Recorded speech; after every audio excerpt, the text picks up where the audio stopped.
우리가 성경을 읽다 보면 인간적으로 이런 생각이 들 때가 있습니다. 성경의 내용 중에 남들이 보았을 때 조금 부끄럽고 수치스러운 일까지를 너무 상세하게 기록하고 있어서 인간적으로 이런 부분은 좀 줄이고 아니면 기록에서 삭제를 하고 생략을 했으면 하는 그런 부분들이 있습니다. 그런데 희한하게 성경은 인간의 이런 수치스러운 모습과 부끄러운 모습, 죄된 모습도 어떨 때는 매우 상세하게 기록하고 있고 오히려 인간적으로 드러나야 되고 또 아름답게 포장돼야 될 것 같은 그런 내용들은 또 이렇게 스킵하고 넘어가는 그런 것들을 우리가 성경을 통해서 보게 됩니다. 그렇다면 성경은 왜 그럴까입니다. 왜 그럴까? 세상의 책들은 그렇게 반대로 쓰는데 성경은 왜 이렇게 인간의 죄상에 대해서 끊임없이 얘기하고 있고 인간의 부끄러운 그런 민낯들을 그대로 기록하고 있을까라는 겁니다. 이것은 성경의 주인공은 사람이 아니기 때문입니다. 성경의 주인공은 하나님이고 성경에서 등장하는 인물들은 그런 하나님의 뜻과 하나님의 말씀의 의미를 나타내는 어떤 연극의 조연과 같은 그런 인물들이 불과하기 때문에 그래서 성경 속의 어떤 연약한 모습과 죄된 모습과 실수의 모습과 부족함의 모습을 통하여서 성경을 읽는 우리들로 하여금 우리의 부끄러움을 되돌아보고 우리의 어떤 부족함과 연약함을 봄을 통하여서 나의 믿음의 현 주소를 발견하고 우리가 추구해야 될 믿음의 삶, 특별히 하나님께서 기뻐하시는 그 삶이 무엇인지를 발견하여서 하나님의 뜻대로 살아가기를 원하는 그 은혜 안에서 이렇게 성경에서는 그런 것들을 상세하게 기록을 합니다. 오늘 본문의 이 유다의 이야기가 그렇습니다. 이 유다의 이야기는 매우 유다 개인적으로 봤을 때는 수치스러운 일입니다. 그러나 성경은 그것을 상세하게 기록하고 있습니다. 경전이라고 하는데 그 경전에 어떤 인간의 사적인 것까지 기록을 하고 있을까라고 할 정도로 하는데 이것은 곧 우리의 자화상, 우리의 수치스러움, 우리 인간의 연약함을 그대로 기록을 하고 있습니다. 본문 말씀을 우리가 좀 이렇게 살펴볼 건데 오늘 본문 유다의 가정의 이야기로 시작을 하죠. 그래서 유다는 결혼을 하여서 아들 3명을 두게 됩니다. 그 이름이 엘과 오난과 셀라입니다. 3절에서 5절까지의 내용인데요. 그리고 6절을 보면은 이 첫째 아들 엘을 결혼을 시키는데 다말이라는 여인과 결혼을 시키게 됩니다. 그런데 이 큰아들의 결혼을 통하여서 유다 인생에 큰 고민거리가 생기게 됩니다. 큰아들 엘이 자녀를 낳지 못하고 죽게 됩니다.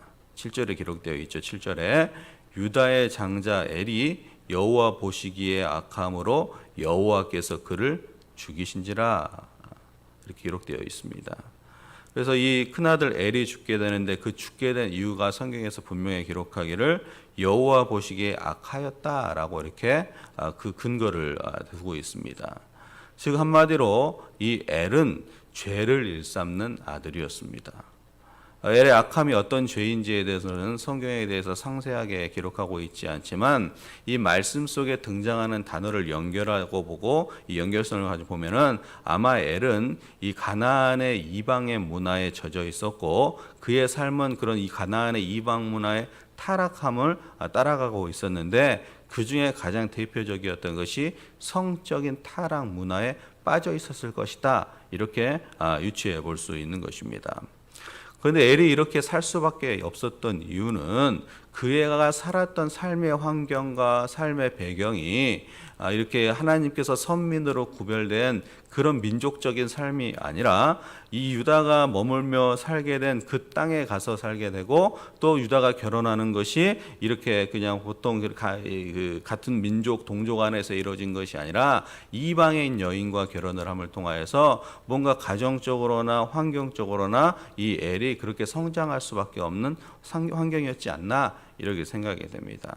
그래서 1절에 보면은 유다가 어디에서 누구를 결혼하냐 기록을 하고 있죠. 1절과 2절을 보면 그 후에 유다가 자기 형제들로부터 떠나 내려가서 아둘람 사람 히라와 가까이 하니라. 2절에 유다가 거기서 가나안 사람 수아라 하는 자의 딸을 보고 그를 데리고 동침했다 그럽니다. 그러니까 이 결혼한 거 과정을 이루고 환경이 이 보통 이렇게 그 자신들의 부모님, 아버지나 뭐 할아버지처럼 이렇게 자기 동족에서 어떤 결혼할 여인을 찾은 것이 아니라 이 이방의 여인과 결혼을 하게 된 것이죠. 그래서 문제는 이 엘이 이렇게 죄를 짓게 되고 하나님께 어떤 죽음에 이르게 되는 그 상황은 자신의 어떤 삶의 문화와 환경들이 그렇게 어떤 믿음의 문화라든지 하나님의 구별된 문화라든지 그런 삶의 터전이 아니라 하나님의 백성으로서 머물러야 될 공간과 장소에서 벗어남을 통하여서 문제가 시작된 겁니다. 그러므로 여러분, 우리의 나의 어떤 믿음의 배경과 출신과 어떠한 직분보다 더 중요한 것은 나의 삶의 현재의 모습이 어디에 머물고 있느냐가 매우 중요합니다.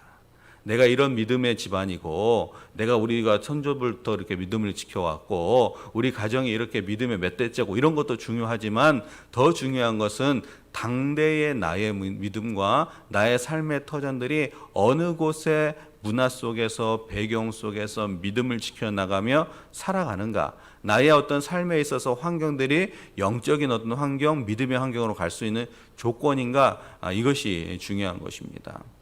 그래서 이 그리스도인들은 일정 부분 세상과는 단절이 필요하기도 하고 그렇지 못할 경우에는 죄를 범할 수 없는 현실이 우리에도 있을 수 있기 때문에 늘 우리의 삶의 자리와 삶의 환경들을 좀 더 믿음 안에서 좀 더 거룩함 안에서 조성하며 그 안에서 믿음을 쌓아가는 우리들이 되기를 바랍니다. 자, 그래서 유다는 큰 아들이 죽게 되면서 해결해야 될 인생의 숙제 또 해결해야 될 문제가 하나 생겨가 되죠. 그것은 바로 큰아들 엘의 대가 끊어지지 않게 하기 위하여서 며느리 다말을 통해 자녀를 출산해야 하는 것입니다.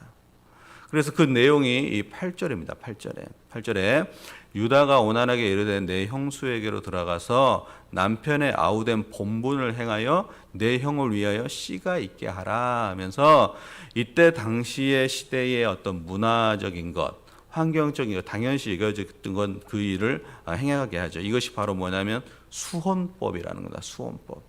우리나라 고대 시대에도 있었던 형사취수법과 같은 것인데 형이 자식을 낳지 못하고 죽게 되면 대를 이어주기 위해서 동생이 그 형수를 취하게 되는 것입니다.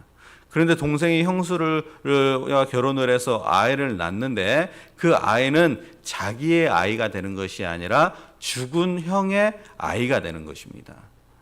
그런데 그 아이를 기르고 양육하고 책임은 누가 지냐? 그 동생이 지는 거죠. 경제적으로나 돌봐주거나 먹고 입히고 가르치고 나중에는 재산에 분배하는 문제에 있어서도 내 자식은 아니냐, 호적상 내 자식은 아닌데 그래도 그것을 이렇게 다 후원해야 되고 그 자식을 위해서 모든 걸 해야 되는 거죠. 그래서 당시 사람들은 이 수혼법을 피하려고 했고 오늘 구절도 보면 이 엘의 동생 오난이 이 수혼법을 피하려고 합니다. 그것이 9절 말씀입니다. 9절 말씀에 오난이 그 씨가 자기 것이 되지 않을 줄 알므로 형수에게로 들어갔을 때에 그의 형에게 씨를 주지 아니하려고 땅에 설정하였다. 오난이 형수를 취했지만 형의 아들을 낳아줄 생각이 없었던 거죠. 그런데 이 일도 하나님께서 악하게 보셔서 둘째 오난도 하나님께서 데려가십니다. 10절에 그 일이 여호와 보시기에 악함으로 여호와께서 그도 죽으시니. 그러니까 유다의 인생에 있어서 이 아들이 2명이나 죽었다는 것은 매우 힘든 일이죠. 고통과 고난인 것이죠. 그래서 이 일쯤이 되니까 이 유다의 생각에 만약에 이 셀라 또한 다말에게 주었는데 이것을 통해서 어떤 죽는 일이 일어나고 또 다른 자녀의 어떤 그 죽음을 통하여서 이 가정의 대가 끊어지는 일이 아닐까 하는 두려움에 사로잡혀서 이 유다가 그 마음의 불편함을 이 며느리 다말에게 불러서 이렇게 이야기를 합니다. 한마디로 이렇게 순간의 어떤 그 방법 속임을 쓰는 건데 11절에 기록이 되어 있죠. 11절에 유다가 그의 며느리 다말에게 이르되 수절하고 내 아버지 집에 있어 내 아들 셀라가 장성하기를 기다리라 하니 셀라도 그 형들같이 죽을까 염려함이라 다말이 가서 그의 아버지 집에 있으니라. 그러니까 수절하고 기다리라는 겁니다. 때가 되면 이 셀라를 너에게 허락하여서 너의 대를 잇고 가문을 잇게 하겠다. 그러면서 그 너의 어떤 수치를 거둬주겠다. 이렇게 얘기를 하는 거죠. 이 시아버지 유다의 속내가 여기에 들어있는 것이죠. 그래서 다말은 이 시아버지 유다의 그런 속내를 알게 되고 나중에는 자신이 그 스스로가 이 다말 스스로가 인생의 문제를 해결하기 위하여서 창녀의 형색으로 변장을 하고 시아버지 유다가 자주 가는 길목을 지키고 기다리고 있습니다. 결국 유다의 계획이나 생각에 전혀 없었던 며느리 다말을 정욕에 이끌려 취하게 되는데 이 과정 속에서 이 다말과 이 유다 사이에 어떤 거래가 이루어집니다. 그것이 17절인데요. 17절에 유다가 이르되 내가 내 때에 염소 새끼를 주리라. 그가 이르되 당신이 그것을 줄 때까지 담보물을 주겠느냐. 한마디로 이 유다는 그 며느리를 알아보지 못하고 창녀로 여기고 그 창녀와 하룻밤을 지나는데 어떤 그 조건 대가로서 염소를 주겠다 하는데 이 며느리가 뭐를 내가 요구하냐면 담보물을 나에게 허락해 주십시오 이렇게 얘기를 하는데 이 담보물이 뭐였냐면은 도장과 끈과 지팡입니다. 그래서 결국 유다는 담보물을 요구하는 다말에게 두말 없이 주게 되고 자신의 의도와 상관없이 이 며느리 다말을 취하게 됩니다. 18절에 유다가 이르되 무슨 담보물을 내게 주랴.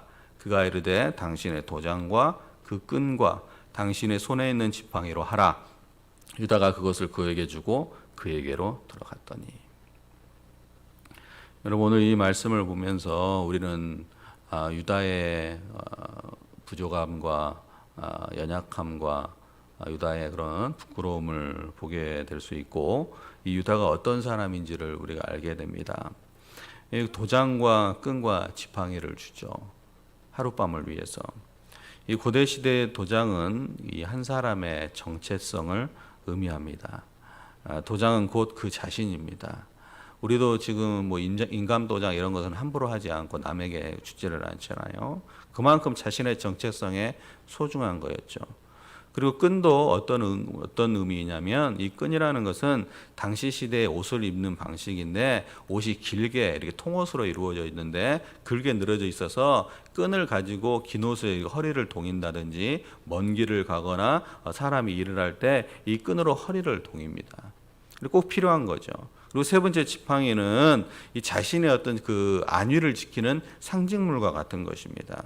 그가 어떤 광야길을 갈 때는 자신을 지키는 호신의 무기가 되기도 하고 뱀이나 정갈에 나타날 때 지팡이로 자신의 몸을 지키는 겁니다. 그래서 즉 도장과 끈과 지팡이는 자신의 정체성과 자신에게 절대 필요한 것인데 유다는 한순간의 정욕에 눈이 멀어서 도장도 끈도 지팡이를 다 주고 며느리였던 다말도 알지 못한 채 하룻밤에 그 정욕을 위하여서 모든 것을 다 내어놓게 되는 그런 이성적인 판단력을 상실하게 되는 그런 상황의 모습을 우리에게 보여주는 것입니다.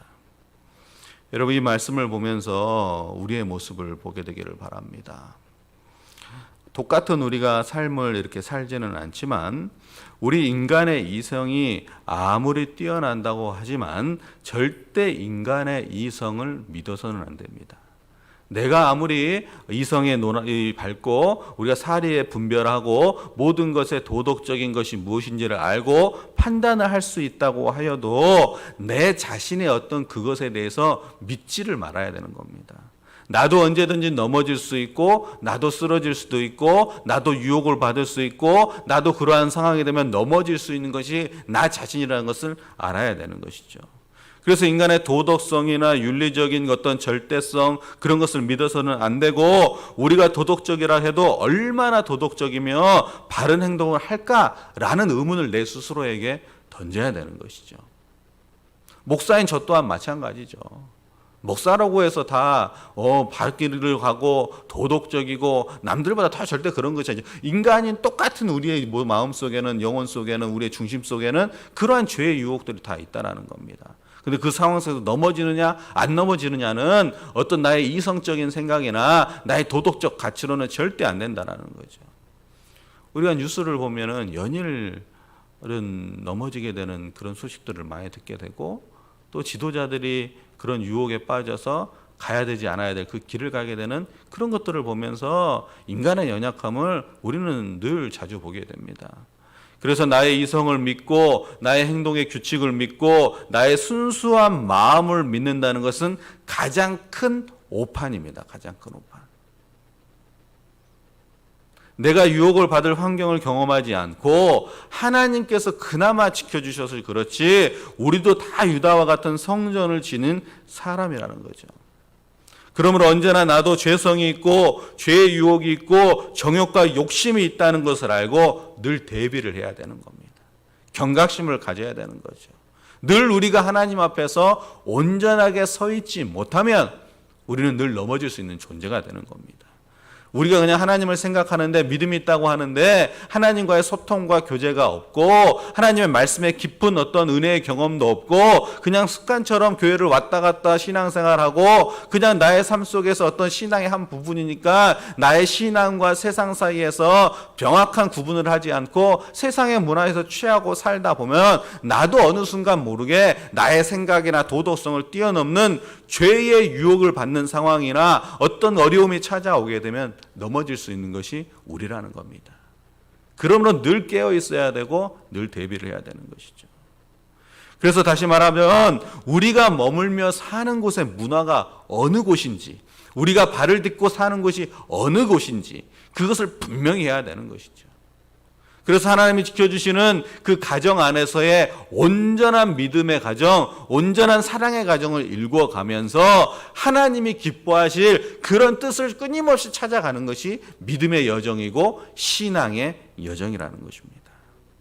늘 우리의 삶을 잘 되돌아볼 수 있는 은혜가 있게 되기를 바랍니다. 그리고 우리가 늘 머물며 살게 되는 그 삶의 터전을 온전히 하나님이 기뻐한 그곳을 향하여 가고 세상 것은 조금 멀리할 수 있는 우리의 삶이 되기를 바랍니다. 자, 유다가 이러한 일이 이렇게 자기 자신도 모르는 사이에 다 일어나게 되죠. 그런데 이 일이 아무도 모르고 자기만 알고 있는 이 상황의 일들이 나중에는 드러나게 되는데 어떻게 드러나느냐? 며느리 다말이 계획한 대로 그가 임신을 함께 통하여서 드러나게 되죠. 석 달이 지나고 며느리 다말이 임신의 소식을 듣게 됩니다. 유다가 24절에 보면요, 석 달쯤 후에 어떤 사람이 유다에게 일러 말하되 내 며느리 다말이 행음하였고 그 행음으로 말미암아 임신하였느니라. 유다가 이르되 그를 끌어내어 불살하라. 자신으로 인하여서 임신을 하게 된 거죠. 그런데 유다는 이 소식을 비밀로 해서 자신의 인생에 있어서 풀어야 될 마지막 숙제 같은 거, 즉 그 막내 아들을 그 다말에게 주어서 대를 잇게 해야 되는 그 숙제를 해결하려고 합니다. 이게 매우 인간적인 방법, 매우 옳지 못한 방법을 행하는데 이 기회에 이 다말이 행음을 했으니까 불태워 죽여버리자 생각을 하는 거예요. 유다의 굉장히 이중적인 모습을 보게 되죠. 우리의 부끄러움도 보게 되는 겁니다. 사람은요 다 이중성이 있습니다. 다 자기 편의할 대로 해석을 하고 자기 유리할 대로 삶을 해석을 합니다. 나에게 손해를 조금만 끼치면 그 손해보는 것은 확대시키고 내가 남에게 피해를 주는 것은 없애거나 드러내지 않거나 축소시키는 것이 우리의 그 내면의 중심에 늘 자리 잡고 있는 거죠. 그래서 때로는 그것이 크게 드러나기도 하고 때로는 아주 소극적으로 나타나기도 하는데 이 유다가 굉장한 이중적인 모습으로 행동을 하고 며느리 다말이 행음했다는 소리를 듣고 공개적으로 이 시아버지 유다는 이 다말을 죽이려 하는 것이죠. 여러분, 우리가 눈을 가린다고 우리의 죄가 없어지는 것이 아닙니다. 우리 스스로가 눈을 감고 있다고 해서 이 유다의 부끄러움이 가려지지 않는 것처럼 절대로 우리의 어떤 삶의 모습이나 우리의 정욕이나 우리의 죄성이 드러나지 않는 것이 아닙니다. 반드시 하나님 앞에 우리는 다 드러나게 되어 있습니다.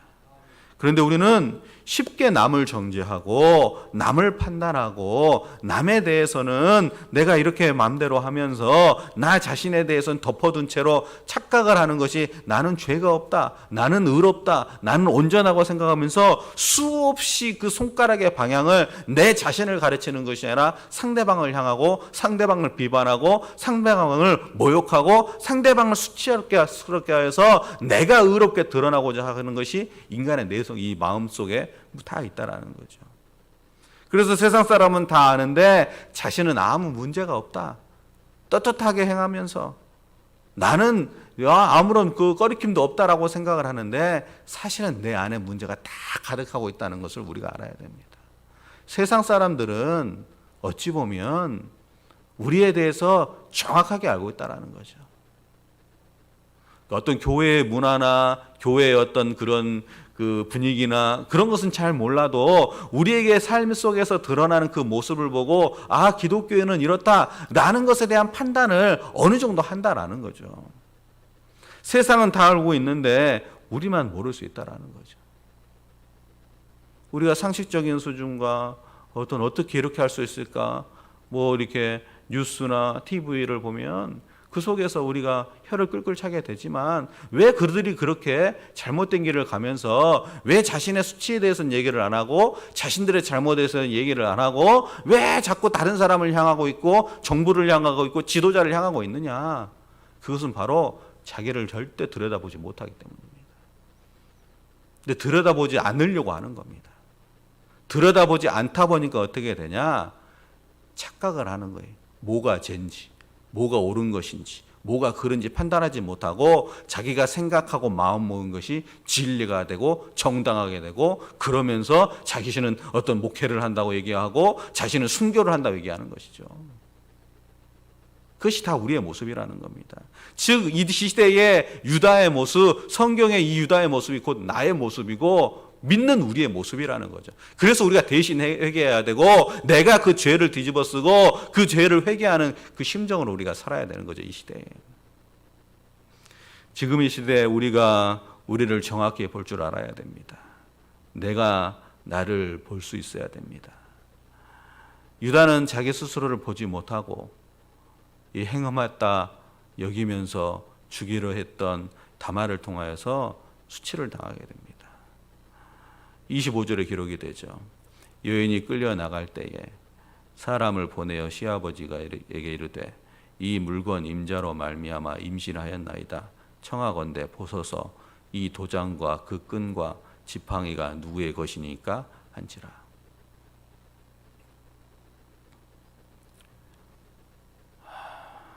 이 25절 말씀에 보면 이 다말은 끌려나가게 됩니다. 공개적으로 끌려나가게 돼요. 그런데 이 다말은 사람을 시켜서 시아버지께 이렇게 전달을 하죠. 물건을. 담보로 답했던 물건을. 뭔가 대조적이죠. 오히려. 그래서 유다는 깨달음을 얻습니다. 아, 내가 이런 부끄럽고 내가 이런 수치를 일으킬 수밖에 없는 존재였구나. 그리고 당시 시대의 연약한 여인, 이렇게 남편이 일찍 여의게 되고 여인으로서 혼자 살아야 되는 그 여인을 어떤 보호하기 위한 수원법을 어겼던 사람으로서 유다가 정욕에 이끌려 눈이 멀었던 자신의 어떤 모습을 깨달음을 얻게 되죠. 그런데 훗날 놀라운 것은 이 유다를 통하여서 어떤 일이 나타나게 되냐? 유다의 자손을 통해서 다윗이 이어지고 나중에는 예수님께로 이어집니다. 즉 유다 지파를 통해서 다윗과 예수님이 출생하게 되죠. 성경이 참 놀라운 것이 인간의 이런 부끄러운 모습, 연약한 모습을 분명하게 기록하고 있으면서 드러내는 것은 바로 뭐냐? 하나님의 은혜와 하나님의 영광스러움입니다. 그래서 성경은 이걸 다 기록을 하죠. 그러므로 우리는 성경을 더 귀하게 여겨야 되고 성경을 사랑해야 되고 그 성경 말씀 속에서 나의 모습을 발견할 수 있는 그런 은혜가 있어야 될 줄을 믿습니다. 근데 다행히게도 유다가 오늘 어떤 말을 하냐면 자신이 이렇게 알게 된 후에 26절에 이렇게 얘기합니다. 유다가 그것을 알아보고 이르되 그는 나보다 옳도다. 내가 그를 내 아들 셀라에게 주지 않았음이로다 하고 다시는 그를 가까이 하지 아니하였더라. 인정은 그나마 하는 거죠.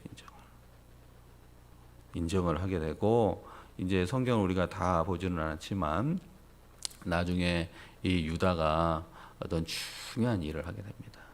그 중요한 일을 통하여서 이 유다의 가문을 통하여서 다윗과 예수님이 출생을 하게 되고 어떤 큰 12지파 중에 중요한 지파의 역할을 감당하게 되는데 성경에서 이렇게 기록을 하면서 보여주는 것은 뭐냐면 연약한 인간에게는 절대로 필요한 것이 하나님의 은혜가 필요하다라는 겁니다. 우리가 연약하고 부끄러울수록 하나님의 은혜가 더 깊어야지만 우리가 회복이 되고 살아나게 되고 우리가 믿음 안에서 살게 되는 것입니다. 오늘 말씀을 정리하겠습니다. 유다의 모습은 곧 우리의 자화상입니다. 우리의 이중적인 모습이고 자기중심적인 모습이고 정욕에 언제나 눈을 뜰 수 있는 연약한 우리의 모습입니다. 그럼에도 불구하고 하나님은 이런 유다도 다시 세우고 일으켜서 하나님의 나라의 귀한 일꾼으로 쓰는 것처럼 우리도 하나님께 은혜 속에서 하나님의 국률함과 자비 속에서 온전케 되는 은혜를 입었을 때 비로소 하나님의 사람으로 믿음의 사람으로 산다는 것을 알고 늘 하나님 안에서 온전한 모습으로 믿는 자의 모습으로 늘 하나님께서 우리를 지켜주시는 은총을 입으며 살아가는 저희들의 삶이 되기를 주님으로 축복합니다. 그래서 그것을 통하여 하나님이 주시고자 하는 놀라운 은총의 열매를 맺게 되는 우리의 가정, 우리 각자의 삶, 우리의 모든 삶이 되기를 주님의 이름으로 축복합니다. 기도하겠습니다.